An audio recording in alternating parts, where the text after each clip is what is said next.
Hello everyone, let's learn how to find out if someone hide their Instagram story from you. If you've ever wondered why you can't see someone's story updates or suspect that they may have intentionally excluded you, this video will provide you with the tools and knowledge to find out the truth. Before we start, leave a like and subscribe for more tutorials like this.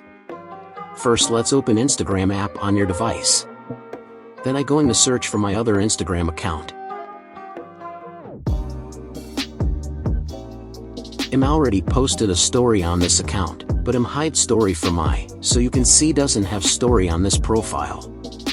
So if you want to see someone's story, but that story is hide and you need to go on another profile and go on profile you want to see story. If you didn't have Instagram profile, you need to create new one and go to CSTPRY. So go on your profile by tapping on this little icon of your profile in bottom right corner of the screen. Once you're on your profile, tap on the three horizontal lines in the top right corner of the screen. This will open the side menu, and you need to open first option settings and privacy.